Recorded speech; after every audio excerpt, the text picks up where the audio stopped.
찬송 부르겠습니다. 526장입니다. 찬송가 526장 부르겠습니다.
부르겠습니다. 527장입니다.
머리 숙여서 신앙 고백하겠습니다.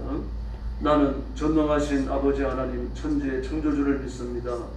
나는 그의 유일하신 아들 우리 주 예수 그리스도를 믿습니다. 그는 성령으로 잉태되어 동정녀 마리아에게서 나시고 본디오 빌라도에게 고난을 받아 십자가에 못 박혀 죽으시고 장사된 지 사흘 만에 죽은 자 가운데서 다시 살아나셨으며 하늘에 오르시어 전능하신 아버지 하나님 우편에 앉아 계시다가 거기로부터 살아있는 자와 죽은 자를 심판하러 오십니다. 나는 성령을 믿으며 거룩한 공교회와 성도의 교제와 죄를 용서받는 것과 몸의 부활과 영생을 믿습니다. 아멘. 우리 아버지 하나님 감사합니다. 오늘 아침도 하나님께 영광 돌리는 거룩한 자리에 저희들을 불러주시고 누추하고 부족하고 모자란 인간들이지만 온 힘을 다하여 하나님께 찬양드리며 경배드리며 하나님을 기쁘시게 해드리는 이 소중한 직무를 감당하게 해주셨으니 진심으로 감사합니다.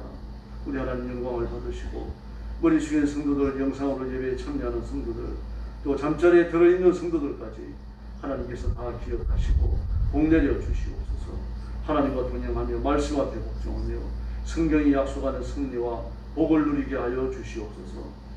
오늘도 온 세상에 흩어져 복음 전하는 선교사님들, 주의 종들, 사랑하는 성도들을 기억하시고 눈동자처럼 지켜주시기를 원합니다.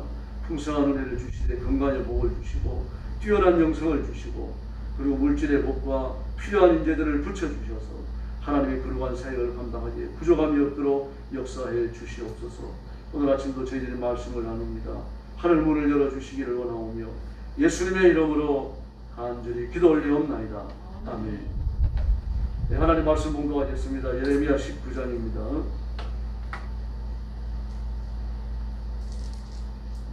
네, 1절 말씀부터 제가 먼저 봉독합니다. 여호와께서 이와 같이 말씀하시되 가서 토기장의 옹기를 사고 백성의 어른들과 제사장의 어른 몇 사람과 하시드문 어귀의 곁에 있는 빈돔의 아들의 골짜기로 가서 거기에서 내가 네게 이런 말을 선포하여 말하기를 너희 유다 왕들과 예루살렘 주민아 여호와의 말씀을 들으라. 만군의 여호와 이스라엘의 하나님이 이같이 말씀하시되 보라 내가 이곳에 재앙을 내릴 것이라. 그것을 듣는 모든 자의 귀가 떨리니 이런 그들이 나를 버리고 이곳을 불결하게 하며 이곳에서 자기와 자기 조상들과 유다 왕들이 알지 못하던 다른 신들에게 분양하며 무죄한 자의 피로 이것을 채웠으며 또 그들이 바알을 위하여 산당을 건축하고 자기 아들들을 바알에게 번제로 불살라 드렸나니 이는 내가 명령하거나 말하거나 뜻한 바가 아니니라. 그러므로 보라 다시는 이것은 고레시나 훌륭의 아들의 골짜기라 부르지 아니하고 오직 죽음의 골짜기라 부르는 날이 올 것이라. 여호와의 말이니라. 내가 이곳에서 유다와 예루살렘을 부리고 넘었고 그들로 그 배도가 붙자 성령을 찾는 자의 손에 하여 그들을 죽였고 그 시체를 공중에 세워 땅에 진성을 죽이게 하며 이 성을 우리는 나보다 주로보다 부르고 그 모든 재앙으로 말미암아 지나는 자마다 인간을 죽어날 것이요 그들이 그들의 원수와 그들의 생명을 찾는 자에게 둘러싸여 하나님의 아주 때에 내가 그들의 아들의 딸의 살을 먹게 하고 그 친구의 살을 먹게 하리라 하셨다. 너는 흑대가는 자의 목전에서 그 옹기를 떼꾸르고 그들에게 이르기를 만군의 여호와께서 이와 같이 말씀하시되 사람이 흑기장의 그릇을 한번 떼꾸리는 다시 완전하게 할 수 없나니 이와 같이 내가 이 백성과 이 성을 무너뜨리니 그곳에 내장할 자리가 없을 만큼 내장하리라. 여호와의 말씀이니라. 내가 이 국과 그 가운데 주민에게 이같이 행하여 이 성을 돌을 깎게 할 것이다. 예루살렘 집들과 유다 왕들의 집들이 그 집 위에서 하늘의 만사를 기명하고 다른 신들에게 천재를 부음으로 더러워졌으니 돌의 땅처럼 되리라 하셨다가 하시니 예레미야가 여호와께서 자기를 보내사 예언하게 하신 그곳에서 돌아와 여호와의 집들에 서서 모든 백성하는 나라를 마지막 절 같이 읽겠습니다. 만군의 여호와 이스라엘의 하나님께서 이와 같이 말씀하시되 보라 내가 이 성읍에 대하여 선언한 모든 재앙과 이 성읍과 그 모든 촌락에 내리리니 이는 그들의 목이 곧게 하여 내 말을 듣지 아니함이라 하시니라. 아멘. 예, 깨진 옹기의 비유입니다. 항아리가 깨지죠. 예, 예루살렘에 임하는 재앙과 파멸은 피할 수 없는 겁니다. 예정된 것이고요. 하나님이 수없이 이스라엘 백성들에게 돌아오라고 외치셨습니다. 1년도 아니고 수백 년에 걸쳐서 그런 많은 선자를 보내시되 부지런히 보내셨어요. 또 북왕국 이스라엘이 역사의 무대에서 지워지는 걸 그들이 봤습니다. 아수르가 내려와서 이스라엘 백성들을 사로잡아서 산지 사방으로 흩어버리고, 그리고 아수르 전 주민을 북왕국 이스라엘로 이주시켜서 북왕국 이스라엘과 강제로 혼인하게 하여 피가 섞이도록 만드는, 혈통을 없애버리는 거죠. 민족 자체를 역사에서 지워버리는 그 참혹한 일을 저질렀던 겁니다. 눈앞에서 봤습니다. 이 우상숭배의 결과라는 걸 알고 있었고요. 또 이 사실을 선지자들이 통렬하게 외쳤지만, 그러나 그 귀담아 듣지 않았습니다. 우리가 이사야 예레미야를 쭉 읽어오면서 봅니다만, 하나님께서 그 백성들에 대한 애타는 심정이 얼마나 큰지 구절구절 들어가 있는 겁니다. 오늘도 마찬가지입니다. 항아리를 깨뜨리십니다. 전쟁이죠. 항아리가 깨졌다라고 하는 전쟁, 완전히 파괴됐고 어떻게 할 수가 없는 겁니다. 우리 어릴 때야 깨진 옹기에 이렇게 붙이는 사람도 있었어요. 접착제 갖다가 붙이고 철사를 갖다가 얽어매고 그래가지고 좀 놔두면 또 붙어서 한동안 쓸 수 있고 그랬잖아요. 깨진 옹기. 이 당시는 옹기가 깨지면 버려야 돼요. 항아리가 깨지면 못 씁니다. 그러므로 하나님께서 깨진 옹기라고 하는 이유는 버리셨다는 뜻입니다. 내 백성이 아니라는 얘기죠. 그래서 6절 말씀에 보니까 전쟁의 무서운 살육이 일어납니다. 흰놈의 아들의 골짜기가 죽음의 골짜기라고 불리라고 말하고 있죠. 7절 말씀에서는 그 사람들이 얼마나 많이 죽었는지, 죽은 시신을 갈무리할 사람조차 없어요. 그들 떠매다가 개고리 넣고 불이라도 질러야 되는데 그걸 할 사람이 없는 겁니다. 다 죽이고 잡혀가고 나니까요. 그래서 새와 짐승들이 먹이가 된다고 말했습니다. 8절에 보니까 기근과 전염병이 창궐할 것이라고 했어요. 아니 씨를 말려버리겠다는 얘기입니다. 또 9절 말씀에 보니까 사람이 사람의 살을 먹으리라고 말합니다. 기근이 찾아오고 전쟁이 찾아오고 전염병이 찾아오고 뭐가 남겠습니까? 아무것도 남은 게 없죠. 바로 이와 같은 국가적 파멸은 바꿀 수가 없습니다. 그게 돌이켜야 하지만 돌이키지 않으니까 지금이라도 돌이키면 내가 순해지는 거죠. 그래서 하나님께서 이와 같은 경고를 계속 주시는 이유는 그들을 파멸로 몰아넣고 다시는 재기하지 못하도록 망가뜨리기 위해서가 아니고 지금이라도 돌아오라는 이야기입니다.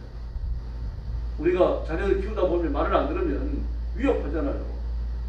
말 안 들어 그러면서 막 손을 치면서 이러면서 위협이죠. 그럼 아이들 움찔하잖아요. 하나님께서 그 백성들에게 그걸 하고 계시는 겁니다. 또 자녀들의 말을 듣지 않으면 엉덩이라도 한 적 때립니다. 그렇게 하는 이유는 아이에게 피해를 주기 위해서가 아니죠. 구하고 살리기 위해서 아닙니까? 똑같습니다. 그런데도 불구하고 범죄는 그치지 않습니다. 4절 말씀에 보니까 하나님을 보였고 성전과 예루살렘을 불결하게 했다라고 말합니다. 또 4절에서 그 조상들이 알지도 못하는 신을 섬겼다라고 지적을 했어요. 또 4절 말씀에서 무지한 자의 피로 채웠다. 도망 갖다 주면 재판의 결과를 바꾸는 거예요. 지금도 그렇잖아요. 교통사고 현장에서 조사 나온 분석가, 그 사람한테 돈 찔러주면 가해자가 피해자가 되고 피해자가 가해자가 되거든요. 그 현장에서 그 조사관 분석관이 어떻게 처리하느냐에 따라 가지고 그렇게 되는 거죠. 기가 막히잖아요. 나는 피해자인데 가해자가 되어버렸으니까요. 얼마나 억울하겠어요. 이런 일들이 한두 건이 아닙니다.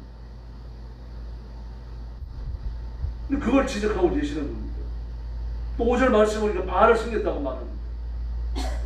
산당을 건축하고 자기 아들 벌풀 살아가지고 바알이 번제를 드렸어요. 바알은 그런 게 아니죠. 그 모습 밀고 전부 다 자녀를 불사르는 겁니다. 장자를 불사르는 겁니다. 있을 수 없는 참혹한 일을 저질렀죠. 또 하나님의 명령한 바가 아닌 다른 것을 행했어요. 우상을 숭배하고 우상이 명령하는 것, 거짓 정교가 명령하는 것, 거짓 선지가 명령하는 것, 그건 잘 따랐습니다. 하나님의 말씀은 귓등으로도 듣지 아니하고 죽을 교훈, 죽을 말은 잘 따랐던 겁니다. 귀담아 듣고 적어놓고 외우고 또 행하고 말이죠. 이런 오만을 저질렀습니다. 하나님의 말씀을 그렇게 들어야죠. 왕과 평민들이 13절 말씀에 보니까 하늘 만상에게 절을 했습니다. 이런 성신을 섬기는 거예요. 해와 달과 별들을 섬기고 그 앞에 절을 하고 하는 거예요. 13절에 우리가 다른 신들에게 전제를 부었다라고 말합니다. 전제라고 하는 건 제사의 마지막 부분에 술을 붓는 걸 말해요. 그러니까 제사를 격식 있게 드렸다는 이야기입니다. 우상 앞에. 하나님께는 대강대강입니다. 그래서 너희들이 차라리 내가 받지도 않는 제사를 드리느니 누가 이 성전의 문을 닫아 걸어라. 그렇게까지 외치셨잖아요. 안타까워서. 뭐 우상 앞에 절하는 건 온갖 격식과 정성을 다 바치면서 하나님 앞에 제사 드리는 건 대강대강이었던 겁니다. 하나님은 안 믿었던 것도 철저하게 배반시했던 겁니다. 죄의 뿌리가 깊으면 진리의 말씀으로 우스갯거리를 만들어봅니다. 어떤 목사님이 술과 담배가 나쁘다는 것을 가르치시기 위해 가지고 병 3개를 준비하고 하나에는 담배 연기를 담고 하나에는 술을 담고 하나에는 흙을 담았습니다. 그리고 회초를 한 마리씩 넣었어요. 그걸 보여주는 겁니다. 보세요. 담배 연기와 죄도 회초이 흡죠. 그 손을 고개를 끄덕거리죠. 술에 집어넣은 회초가 어떻게 됐습니까? 죽는 걸로 거치느냐 배쩍 말라버렸죠. 그 회초를 술에 넣으면은 그 자리에서 쪼말해진다 그래요. 책이 빠져나가니까 그렇죠. 근데 흙 속에 있는 건 살아있거든요. 보세요. 이 술과 담배가 이렇게 나쁩니다. 그랬더니 어떤 남자 성도가 손을 넣으면서 근데 목사님 왜 그러세요? 그러니까 그 술, 담배 하는 사람은 회초이 없겠네요. 하나님 말씀을 왜곡되게 듣고 우스갯소리를 하는 거죠. 이 사람의 타락성입니다. 이 말씀이 내 가슴에 와가지고 찔림을 받아야 되는데 찔림을 받는 게 아니라 우스갯소리를 만들어버려요. 그게 오늘 이 시대입니다. 예레미야 시대도 마찬가지입니다. 18절에 나왔습니다. 뭐라 그랬습니까? 예레미야를 치자, 죽이자 그러잖아요. 듣기 싫다, 죽이자. 가슴을 찌르는 설교를 하니까 말입니다. 장로님이 찾아가고 교회 대표들이 찾아가서 회개에 관한 설교 그만 좀 해주세요. 한 주간 또 스트레스 받다가 나오는데 교회 와서 스트레스 또 받아서 되겠습니까? 하나님 그리고 꼬매버리십니다. 정신 똑바로 차려야 됩니다. 선포되는 말씀, 전파되는 말씀, 하나님 말씀 믿음으로 받으면 버릴 것이 없는 줄로 믿습니다. 그리고 메시지를 선포합니다. 너는 어른 며칠 데리고 가서 옹기를 사라. 일반 어른들과 제사장 어른들을 데리고 가서 그리고 신놈의 아들의 골짜기로 가라. 거기서 항아리를 깨뜨리라. 몇 가지 메시지를 전합니다. 첫째, 도백과 예루살렘 성전들. 도백과 예루살렘 성전들. 도백은 불결하고 더럽고 추한 것 아닙니까? 예루살렘 성전들은 깨끗한 곳이에요. 탐험합니다. 왜 그렇습니까? 도벳이나 예루살렘 성전들이나 다 똑같다는 이야기입니다. 더럽혀질 때는 더럽혀졌지 그 모양은 하나님의 성전이지 그 소리는요 도적들로 가득 찼다는 이야기입니다. 하는 행동조차 더럽고 제사도 더럽고요.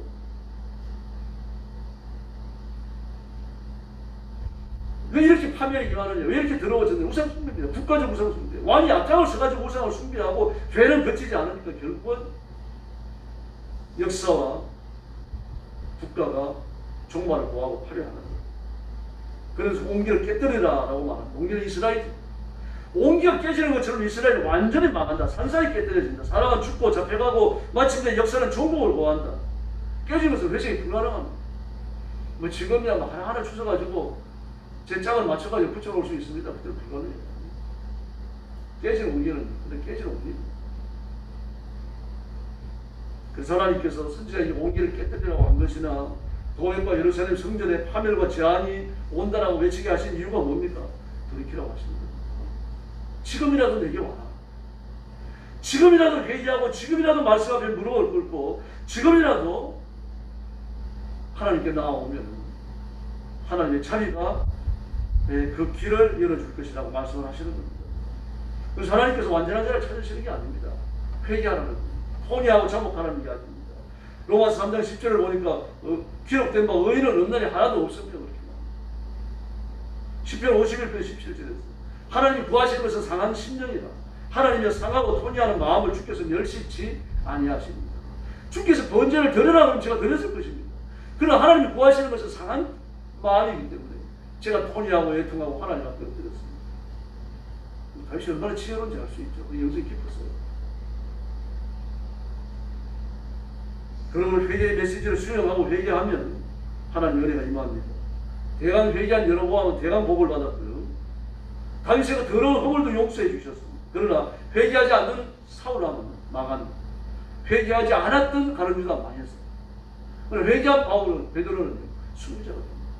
살인자였던 바울 그도 순교자가 됩니다. 회개했기 때문입니다. 그러므로 우리 회개하고 은혜를 구해야 합니다.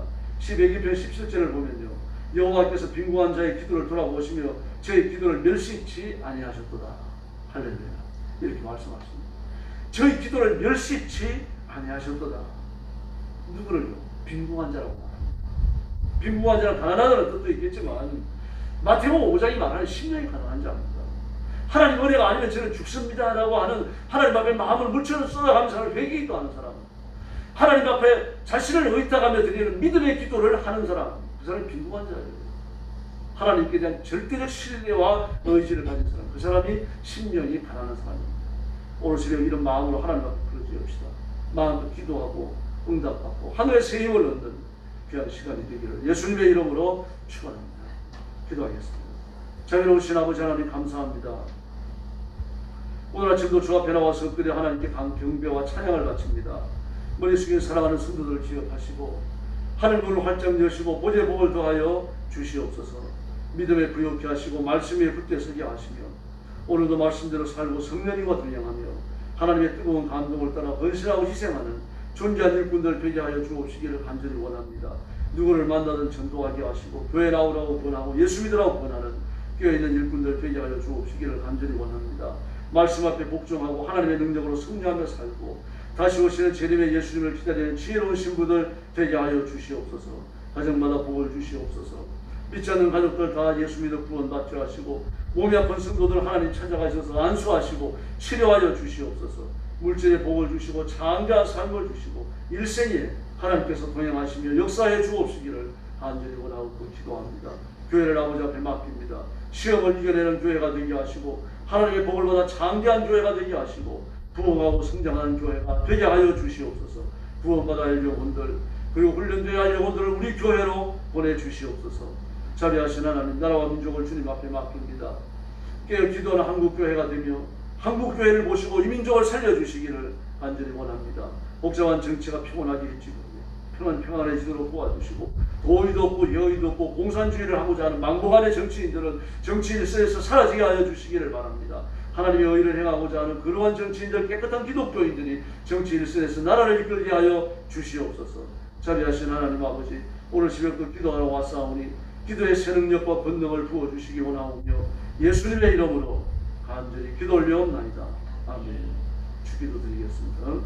하늘에 계신 우리 아버지, 아버지의 이름을 거룩하게 하시며 아버지의 나라가 오게 하시며 아버지의 뜻이 하늘에서와 같이 땅에서도 이루어지게 하소서. 오늘 우리에게 일용할 양식을 주시고 우리가 우리에게 잘못한 사람을 용서하여 준 것 같이 우리 죄를 용서하여 주시고 우리를 시험에 빠지지 않게 하시고 악에서 구하소서. 나라와 권능과 영광이 영원히 아버지의 뜻입니다. 아멘. 같이 기도하겠습니다. 자비하신 아버지 감사합니다. 오늘 아침도 저희들을 주옵소서.